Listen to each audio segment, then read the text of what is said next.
झारखंड को विशाल, निशित और सुमन जैसी जोंक से छुटकारे की जरूरत केवल पूजा सिंघल ही नहीं, 1 दर्जन से अधिक अफसर शामिल हैं काले खेल में। नमस्कार, आजाद सिपाही के विशेष में आपका स्वागत है। मैं हूं राकेश सिंह।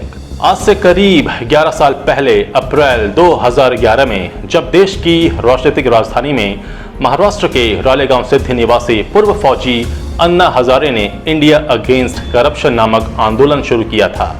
130 करोड़ की आबादी वाले इस देश ने एक नया सपना देखा था, लेकिन तब झारखंड 11 साल का किशोर था और उसे अपने भविष्य की चिंता सता रही थी। मधु कोड़ा राज का जख्म झारखंड के सीने पर था। धीरे धीरे ये जख्म ठीक हो जाएगा ऐसा लगता था, लेकिन ये क्या, पिछले 3 सप्ताह में झारखंड में भ्रष्टाचार की जो कहानियां सामने आ रही हैं और इनके किरदारों के चेहरों से एक एक कर मुखौटे उतर रहे हैं, तब पता चल रहा है कि अपनी कोख में अकूत खनिज संपदा धारण करने वाला ये राज्य गरीबी झेलने के लिए अभिशप्त क्यों है। 22 साल पहले जब देश के राजनीतिक नक्शे पर 28वें राज्य के रूप में झारखंड का उदय हुआ, तब यहाँ की 3.25 करोड़ जनता को लगा कि उसका भविष्य अब सुधर जाएगा, सुरक्षित हो जाएगा और इसके साथ ही झारखंडियों की आकांक्षाएं भी अंगड़ाई लेने लगी। झारखंड ने तेजी से दौड़ भी शुरू की, लेकिन अब यह तथ्य सामने आ गया है कि जो सपने झारखंड ने बुने थे वे हकीकत में नहीं बदल सके।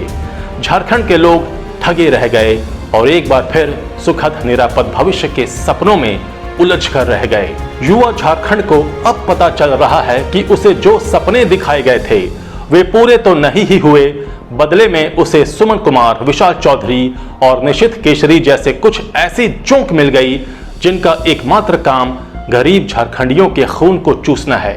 उन्हें संरक्षण मिला पूजा सिंघल जैसे IAS अफसरों से, जिनकी भ्रष्टाचार रूपी हवस को पूरी करने के एवज में इन जोकों को राज्य को लूटने का सर्टिफिकेट दे दिया गया। ऐसा नहीं है कि पूजा सिंघल और सुमन, विशाल और निशित रूपी जोंक ने ही झारखंड को खोखला किया है, बल्कि यहां सिलसिला 2008 से चल रहा है। कभी कोई बाला सरीखा चेहरा सामने आ जाता है तो कभी पूजा सरीखा।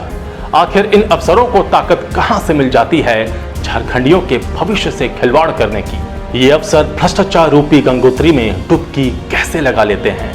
झारखंड की स्थिति के लिए कौन जिम्मेवार है, इस बारे में अब बहुत अधिक बहस की जरूरत नहीं है, लेकिन अब समय आ गया है कि इन जोकों से झारखंड को हमेशा के लिए छुटकारा दिलाया जाए। हिंदी के चर्चित कवि सुदामा पांडे, जिन्हें दुनिया धूमिल के नाम से जानती थी, ने 1972 में एक कविता लिखी थी। उसमें 3 आदमियों का जिक्र था। पूरी कविता इस प्रकार थी: एक आदमी रोटी बेलता है, एक आदमी रोटी खाता है, एक तीसरा आदमी भी है जो न रोटी बेलता है न रोटी खाता है, वो सिर्फ रोटी से खेलता है। मैं पूछता हूँ, ये तीसरा आदमी कौन है? मेरे देश की संसद मौन है। ये कविता बेहद चर्चित हुई थी, लेकिन आज यदि धूमिल होते तो अपनी इस कालजयी रचना को संशोधित करते और इसमें शायद ये पंक्तियां जोड़ते: और फिर एक चौथा आदमी भी है जो न बेलता, खाता और खेलता है, बल्कि रोटी का खेल आयोजित करता है। मैं पूछता हूँ, ये चौथा आदमी कौन है? मेरे झारखंड की जनता मौन है। रोटी और संसद कविता की ये अतिरिक्त पंक्तियां पिछले 3 सप्ताह से झारखंड में जारी प्रवर्तन निदेशालय की कार्रवाई के दौरान सामने आ रही भ्रष्टाचार और इसके किरदारों की कहानियों के संदर्भ में है। इन कहानियों से साफ हो गया है कि अकूत खनिज संपदा वाला ये राज्य गरीब क्यों है। पहले IAS पूजा सिंघल, फिर उनके पति अभिषेक झा, CA सुमन कुमार सिंह और अब DMO विभूति कुमार, विशाल चौधरी, निशित केसरी, अनिल झा और कई दूसरे चेहरे एक एक कर बेनकाब हो रहे हैं। इनके साथ ही बेनकाब हो रहे हैं झारखंड के लगभग 1 दर्जन चेहरे जो IAS IPS के रूप में झारखंड की सेवा में तैनात तो हैं, लेकिन वास्तव में उनका उद्देश्य इस प्रदेश को लूटना है। वे प्रभावशाली पदों पर बैठे हुए हैं और शर्म हया छोड़कर सिर्फ और सिर्फ झारखंड को लूटने की साजिश रच रहे हैं। सूख गया है अधिकारियों की आंखों का पानी। विशाल चौधरी और निशित केसरी के कारनामों के सामने आने के बाद अब ये साफ हो गया है कि झारखंड की सेवा के लिए तैनात आईएएस आईपीएस अफसरों की एक बड़ी जमात वास्तव में इस राज्य को लूट रही है। पूजा सिंघल का नाम सामने आ चुका है और कई दूसरे अफसर भी रडार पर हैं। लेकिन यहाँ सवाल ये नहीं है कि भ्रष्ट कौन है या कितना बड़ा भ्रष्ट है। बड़ा सवाल ये है कि ऐसे अधिकारियों के खिलाफ कार्रवाई क्यों नहीं होती। यदि किसी अफसर का कोई रिश्तेदार पद का नाजायज फायदा उठाने लगे तो उस पर सबसे पहले उस अफसरों को कार्रवाई करनी चाहिए। लेकिन यहाँ तो मामला एकदम उल्टा है। यहाँ तो अफसर ऐसे रिश्तेदारों और दलालों के यहाँ बाकायदा हाजिरी लगाते हैं। महंगी शराब का दौर चलता है। राजधानी के महंगे होटलों और क्लबों में पार्टियां होती हैं। बदले में ये रिश्तेदार और दलाल अफसरों के चैम्बर से फाइलें मंगाते हैं और मनपसंद फैसले लिखवाते हैं। अफसर सब कुछ जानकर भी मौन रहते हैं क्योंकि उनकी आंखों का पानी सूख गया है। पैसे कमाने की हवस ने उन्हें बेशर्म बना दिया है। इन दिनों एक वाक्य बहुत चर्चित है। मोरहाबादी में एक रेस्टोरेंट है। यह रेस्टोरेंट आईएएस और आईपीएस अफसरों से ही गुलजार रहता है। बात 5 महीने पहले की है। एक प्रभावशाली अफसर वहां गए, 2 घंटे तक शराब पी, उसके बाद वो अनियंत्रित हो गए। वहां पर रेस्टोरेंट के मालिक से उन्होंने ऐसी फरमाइश कर दी कि उसे सुनकर हम आपका चेहरा शर्म से झुक जाएगा। रेस्टोरेंट के उस मालिक ने कई अफसरों से गुजारिश की कि उस अफसर को नियंत्रित किया जाए, लेकिन वे अफसर भी संयोगवश उसी रेस्टोरेंट में शराब पी रहे थे। उन्होंने हाथ खड़े कर दिए कि वे हमसे सीनियर अधिकारी हैं, हम उनके मातहत हैं, कैसे उन्हें नियंत्रित कर सकते हैं। 2 घंटे की मिन्नत के बाद किसी तरह रेस्टोरेंट के मालिक अधिकारी पर नियंत्रण पाने में सफल रहे। वो अधिकारी एक बार फिर चर्चा में है। कहा जाता है कि सपनों के टूटने का दर्द बहुत गहरा होता है और ये किसी भी समाज की व्यवस्था के लिए घातक होता है। करीब 22 साल का झारखंड आज अपने सफर के इसी मोड़ पर खड़ा है जहां उसके पास केवल टूटे हुए सपने हैं और उन सपनों को सहेजकर फिर से उन्हें रंगीन बनाने की चुनौती वर्तमान सरकार के सामने है। याद कीजिए 2011 की 4 अप्रैल की तारीख, जब दिल्ली के रामलीला मैदान में गांधीवादी अन्ना हजारे ने इंडिया अगेंस्ट करप्शन नामक आंदोलन शुरू किया था और देखते देखते पूरा देश उनके साथ खड़ा हो गया। तब झारखंड किशोरावस्था में था, लेकिन उसने भी अन्ना आंदोलन में साझेदारी निभाई थी। यहाँ के बहुत सारे चेहरे गांधी टोपी लगाकर उस आंदोलन के गवाह बने थे। लेकिन इसके बदले में झारखंड को क्या हासिल हुआ? गड़बड़ियों पर निगाह रखने, उन्हें रोकने और दोषियों को कानून के कटघरे तक लाने के लिए जिम्मेदार सरकार का हर महकमा केवल दिखावे के लिए काम करने लगा। मंत्रिमंडल निगरानी विभाग, भ्रष्टाचार निरोधक ब्यूरो, स्पेशल ब्रांच, सीआईडी और दूसरे ऐसे महकमों का काम भी जी हुजूरी और लीपापोती तक सिमट कर रह गया। राज्य में व्यवस्था बनाने की जगह उसे तोड़ने में पूरी ताकत लगने लगी। इसका नतीजा वही हुआ जिसका डर था। काम तो हो रहे थे, लेकिन गड़बड़ियों की जिम्मेवारी कोई भी लेने के लिए तैयार नहीं था।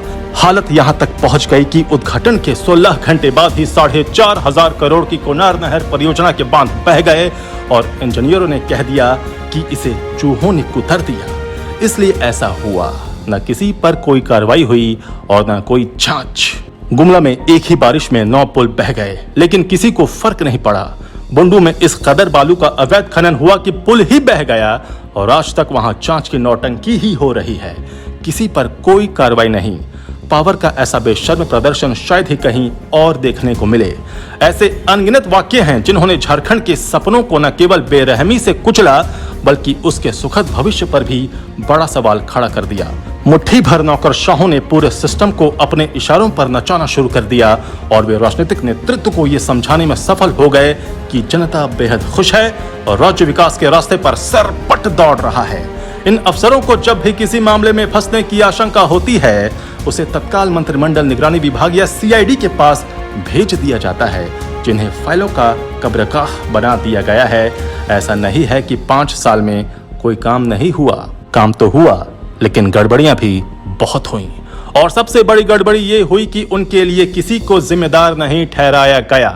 कंपनियां आईं और पैसा बटोर कर निकल गईं। सलाह देने वाले आए और करोड़ों डकार गए।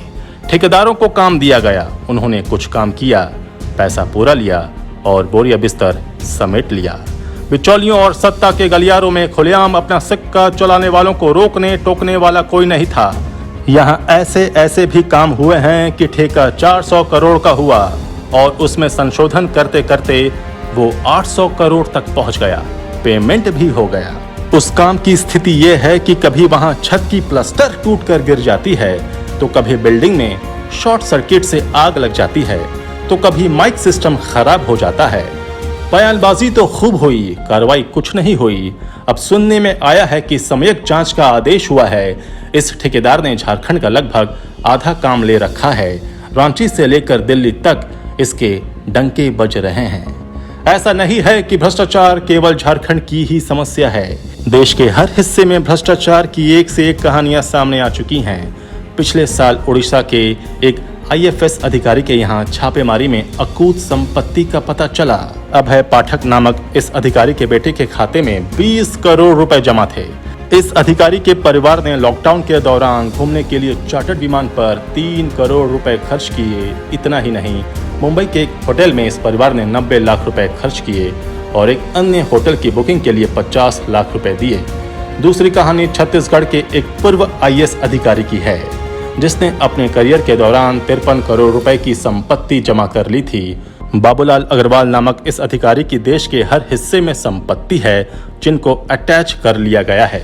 इसी तरह बंगाल, झारखंड और बिहार में 40 से अधिक जगहों पर पिछले साल छापामारी के दौरान 40 करोड़ रुपए से अधिक अघोषित संपत्ति का पता लगा।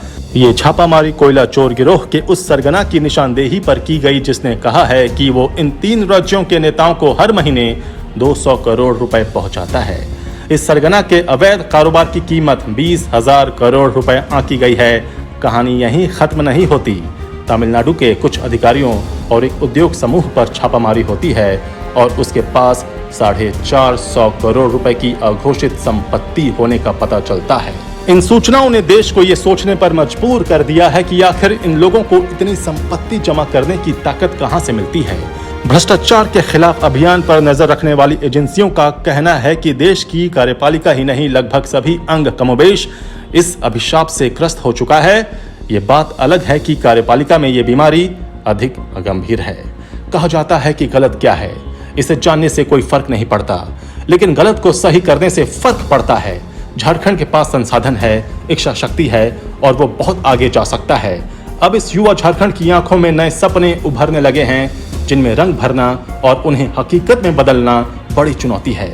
झारखंड के साथ ये विडंबना रही है कि यहाँ के हुक्मरान, कार्यपालिका और विधायिका से जुड़े लोग और आम जनता को पता है कि गड़बड़ी हुई है या हो रही है, लेकिन कहीं कोई सुगबुगाहट नहीं दिखती।